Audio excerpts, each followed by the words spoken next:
We're going straight to sports stories now across the globe. Aron Akerejola joins us. Aron, how are you doing, my friend? Yes, a very good morning to you, Rufai. Good morning, Doctor. Antonio, good morning. Morning, Aron. Now, let's take on the story that's been making rounds since yesterday into today, which is that 6 top Premier League teams have actually signed up to be part of a European Super League. And Liverpool, United, Arsenal, Chelsea, Manchester City, Tottenham are joining the likes of Atletico de Madrid, Real Madrid, Barcelona, AC Milan, Inter Milan, and Juventus to form a Super League. This move actually comes as a snub to UEFA following fresh Champions League plans that were botched, so to speak. UEFA actually outlined that they were going to make some major reforms, and that did not happen, and they are almost putting this project forward.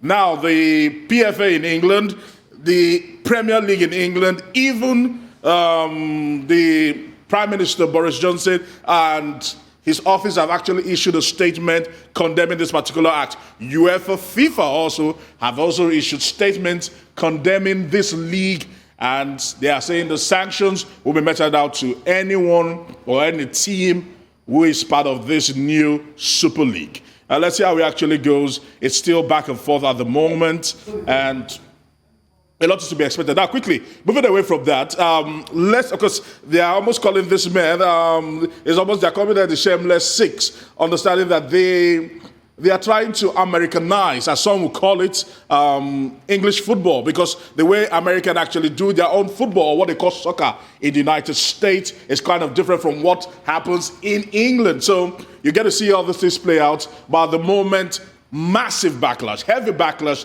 has greeted this particular move, and let's see how it goes. Let's see if it would actually stand the test of time or it's dead on arrival.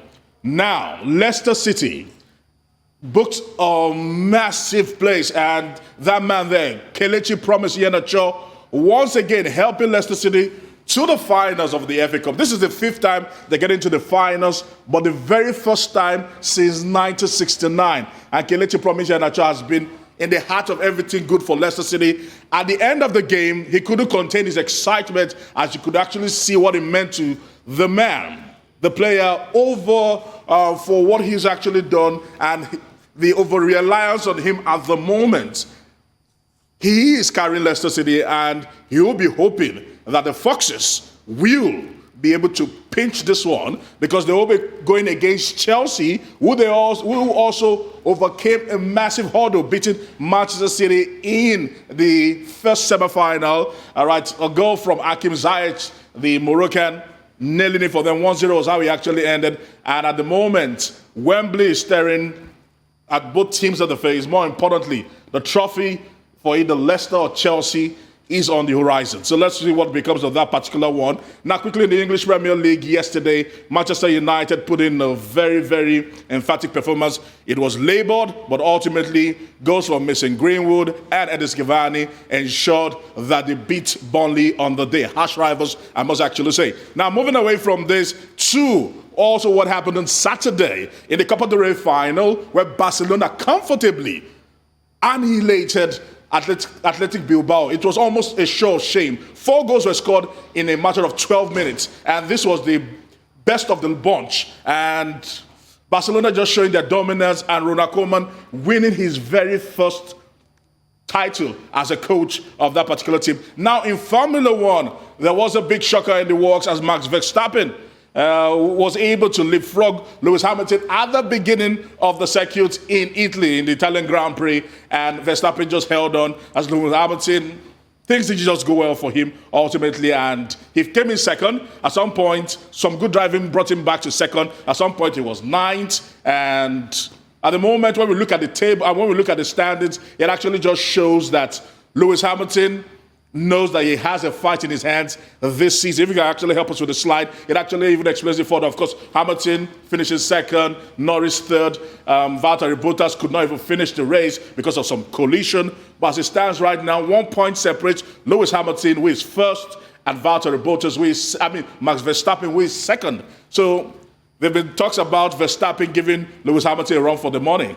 And right now, it's looking like we're going to be having a massive head-to-head between these two this season. What will happen between the Red Bull team and the Mercedes team is left to be seen. Let's see how it actually plays out ultimately. Moving away from that quickly, over to you guys. Before I come to you guys, Akerejola, Akpochi, doing what he knows how to do best, beating one undefeated Dion Nicholson in the cruiserweight bout there, just knocking him silly. Over to you guys. Another Ifya Jagba. I mean, I'm always excited when Nigerians are doing very well all over the world. I real quickly, let me move to Formula One. Great race yesterday at Imola. Yeah. I still have my problems with Imola because of the way the circuit is designed, and it showed yesterday. That's what happens to Valtteri Bottas. Even when you see how Verstappen did overtake Lewis Hamilton, that first curve, it's always a problematic curve. I speak about that curve, that circuit a lot in Imola because it led to the death of Ayrton Senna. Another, driver too did die in that circuit. I think it was 94, 95 that happened. So that might have played, but it's going to be down to the wire. I still see Mercedes doing well in the Constructors' Championship because Mercedes has got great engine. I mean, one of the fastest engines on the grid. The W4. And you've also got, the likes of a Valtteri Bottas that is equally as great as Lewis Hamilton. So they're going to rack up the point for construction. But I'm not going to push away Max Verstappen. The great guy, young guy, really, really out, to run and to drive the cars. Him and the likes of the Esteban Ocons of this world and some other riders out there. So it's going to be down to the wire, but I think Hamilton will nick the season. Aron, we've had a long argument about this morning. Aron, let's not be too emotional in football. You see, you are just being too emotional about this European Super League. Because even the Premiership we all adore today, it was a couple of clubs coming together and say, let us make a hybrid league. But it's not the same thing. Hang on a minute. Yeah. João Avalanche. Since João Avalanche showed us that there's money in football if you put football on television, everything in football has changed. And we need to understand that fact. These clubs took a beating during coronavirus. Their financial statements are in tatters. Look at Barcelona. They're still owing JP Morgan about 700 million thereabout. They have a leeway to resolving all of that. It's sad. I know it's bad for the development but at the detriment of the game. Yes, I know it's sad. I know it's sad for the development of football, but Aron, let's not be too emotional. Let me quote, I think it was Ben-Gurion, that says, I think he was having a trade mission with an Arab man or something. Then I think he famously said, business is business, Moses is Moses. So let us keep it that way concerning this, Aron. Business is business. Agreed. But if the dichotomy between the bigger clubs and the smaller clubs is getting wider, if that gulf is it not wide even already? More. With UEFA fair play rule, is it not wide already? Aron, you are going to quote Sir Alex Ferguson. I have something Reuters sent from Arsene Wenger. Newspaper headline, European Super League will be here in 10 years. And this is dated Monday, 17th of August, 2009. So Arsene Wenger is a prophet. God bless you too for that. Well, Arsene Wenger was always a man that was futuristic, and also his ideas sometimes were a little bit controversial. And one of them is this Super League, and also the way the game should be run. They called him Le Professeur because he could actually see into the future. But more importantly, looking at this, I think the angst for some of these clubs and these bodies that are actually kicking against this is that the gulf in riches from the bigger clubs and the smaller clubs will be too large, and it will probably make the game very lopsided. And that will take away the purity of the game, which is supposed to be fairness and the ability to be able to compete on a level playing field. Aron, let's join others in celebrating Kelechi Iheanacho. Yeah. On Twitter yesterday, many Nigerians were excited by his performance in that match against Southampton, I think.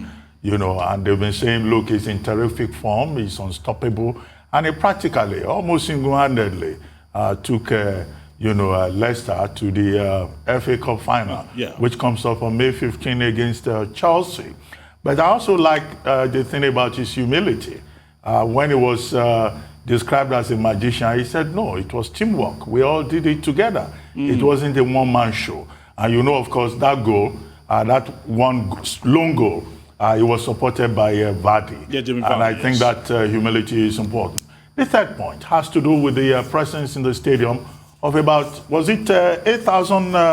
No, 4,000 spectators. 4,000 spectators. Yes. And that's the biggest crowd we've had in 13 months in any stadium anywhere in the UK. And we're told that when the finals would, the FA Cup final will be played against Chelsea on May 15, that there will be in fact up to about 21,000 fans in the stadium. Do you think it's a wise decision now that fans are now being admitted into the stadium? Another man to celebrate is Paul Onuachu. Mm-hmm. The Belgian league has ended with Onuachu as the highest goal scorer. Yeah, the goal king. 29 goals in about 36 games, and that's the highest, even if his club side, Genk, ended up in the third position. Sheffield United, yesterday, didn't quite, they looked like they were out of sorts. True. And now they are back in the relegation zone. Maybe there are other teams that will join them there. And then Messi, you showed that footage from the match between Barcelona and Atletico Bilbao. Yeah. Now, I mean, Messi, I think, scored a brace yes, he did. in that. And Joan Laporta is so excited. That's the president of Barcelona. And he is saying that Messi is not going anywhere. That, in fact, they will do whatever it takes to keep Messi in Barcelona. Without Messi, there will be no Barcelona. Do you think that Joan Laporta is just being too optimistic, or it's given? No, okay, first of all, looking at it, everyone, I myself, I can't wait for fans to come back to the stadium, because fans being part of the game gives it the well-rounded experience in football, because the noise, the shouts, the boos, the cheers are all part of the game. Having that snuffed out of football has probably made football very flat. Having the fans back, because they have a way of motivating or probably demotivating the players on the pitch of play. So that is a huge welcome development. We cannot wait in England, because we know that not just the FA Cup itself, but the final few games in England will be played with fans in the stadium. So it is a huge welcome development. Paul Onuachu has covered himself in glory. I love him for that. And where he goes next is left to be seen. Right now, he says he's nursing a little injury. If he can put himself together, where he goes next will determine if he can continue this trend, or this will just be a flash in the pan. Now, coming to Lionel Messi. After the game, there were talks about handshake, because Lionel Messi shook hands individually with almost his entire teammates, almost like saying his final goodbye to them. Although Juan Laporta rode on Lionel Messi staying at Barcelona to win the election, but it will be difficult for Barcelona to do that. Can they pay him what he's currently earning? I don't think so. Would it be wise for him to stay? Barcelona, it's not a wise financial decision for Barcelona to keep Lionel Messi at this point in time. And Lionel Messi himself knows that staying at Barcelona will incur more debt for Barcelona. And if he goes somewhere else, it's almost like a catch-22. If he goes somewhere else, no one will pay him on his current wage, which right now stands at about £2.5 million a week. Wow. That's a lot of money. Thank you very much. I was going to bring up another story, but we don't have time, about that goalkeeper in Ecuador who got a red card for urinating behind the goalpost. And I wanted to ask you what the rules say. But